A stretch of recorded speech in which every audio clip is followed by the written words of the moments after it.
What's up guys, Tea-Party Percy here and welcome to the Lost Ark Argos Phase 3 guide.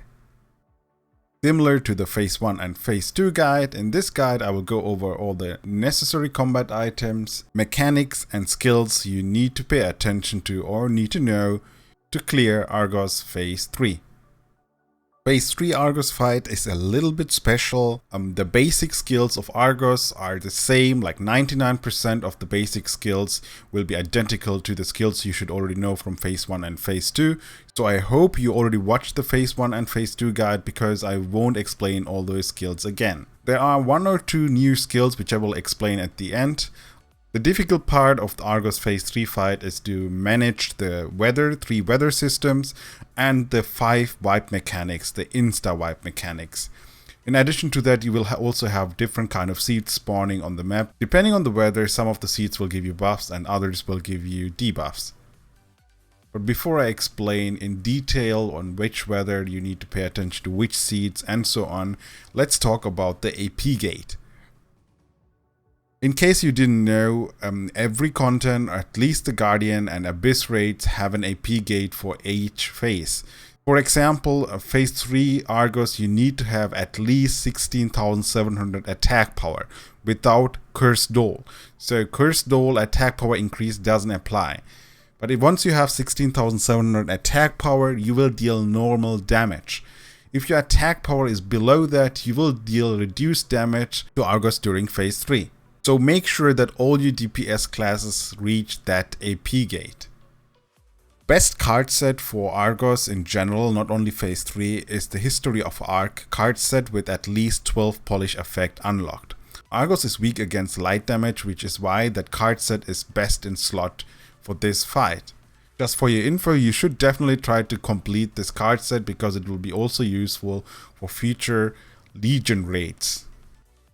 Recommended combat items are Panacea to remove the poison stacks, Dark Bombs on support classes and Firebomb on DPS classes for additional damage. These two combat items can be used when the boss is down to deal a lot of damage within a short time frame. Cape of Swiftness might be also a good combat item during specific wipe mechanics, especially if you have a class which is slow in general. Now, let's talk about the weather mechanic. The Argos fight will usually start with daytime. In specific intervals, Argos will teleport to center and circle around in the center and change the time/weather. It can be day, night or dawn. In addition to that, there will be always 2 different color of seeds spawning randomly around the arena, depending on which time is currently active. So for example, during the daytime, Argos will frequently debuff the entire raid with the movement speed reduction debuff. At the same time, randomly on the arena, you will see green and red seeds. If one player steps on the green seed and triggers the effect, it will cleanse all the players around it and remove the movement speed reduction debuff. At the same time, there will be also red seeds in the arena. And if any of the players trigger the red seeds, it will explode and deal damage to nearby players. So during daytime, green is good, red is bad.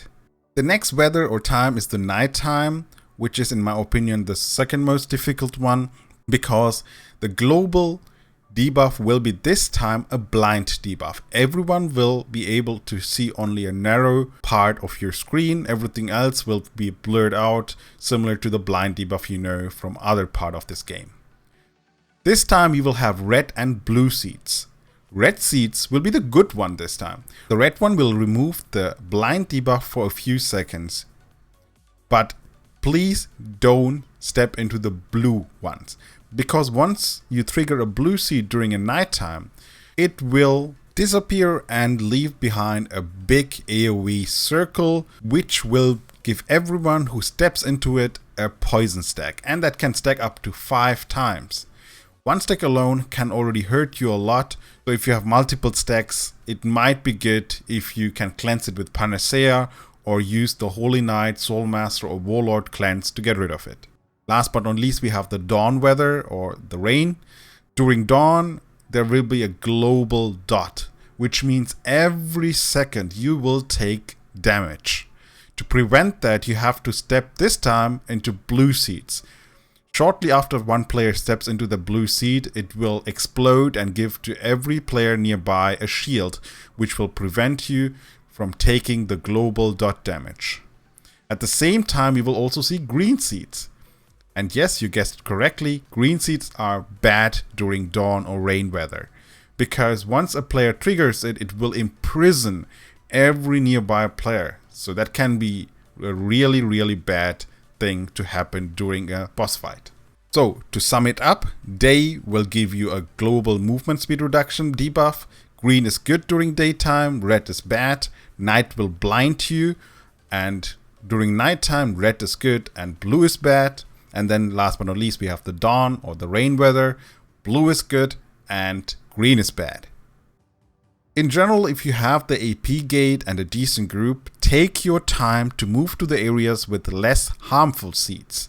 So for example, if you're fighting during the nighttime, make sure to scout out areas with the least amount of blue seeds around it and fight the boss there. The damage shouldn't be an issue if you fulfill the requirements. It is more important to survive until the 5 minutes mark, if possible with some healing pots and revive orbs left.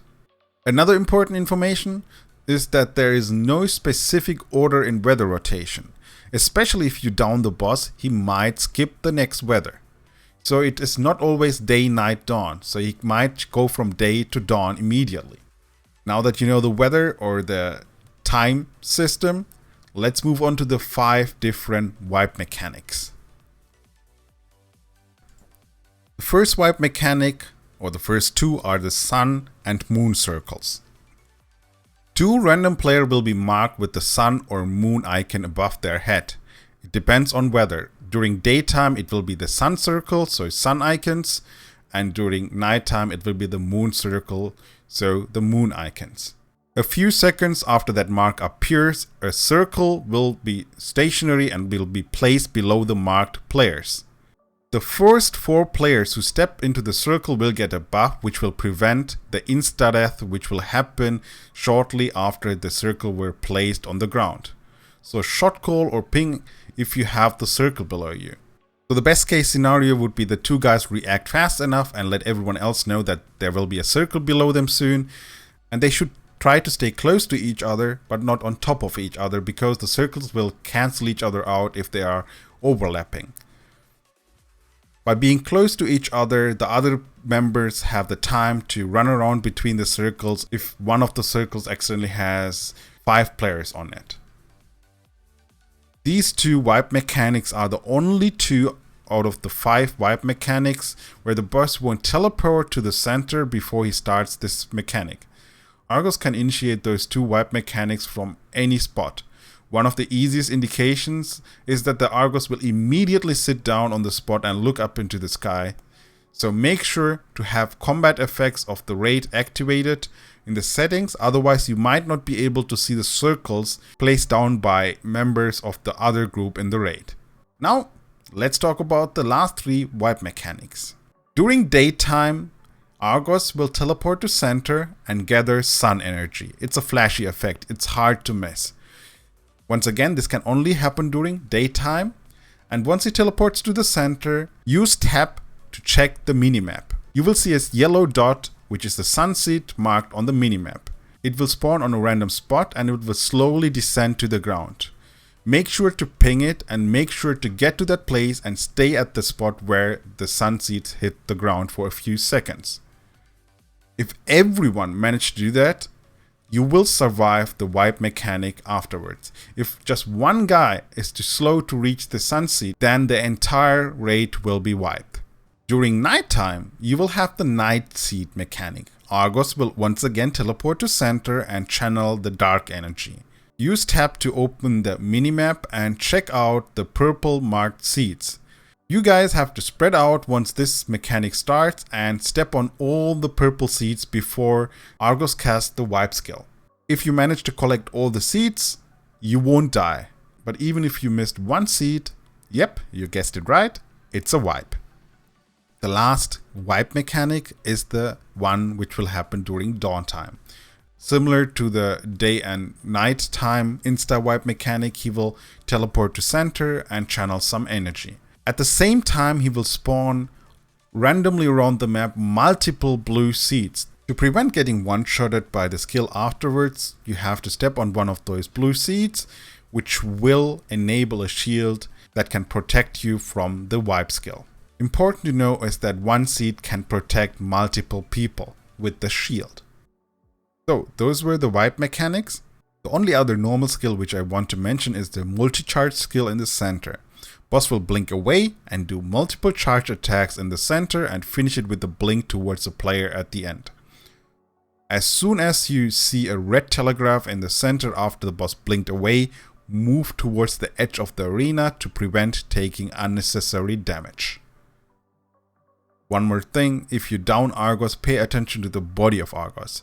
If he glows golden, get away from Argos, and if he doesn't, stay close to avoid getting hit by the AoE after his recovery. So yeah, that's it for today's guide. Those were the important mechanics you need to know. I hope this guide will help you to clear phase 3 without a lot of tries or deaths, or without using too much gold on multiple tries.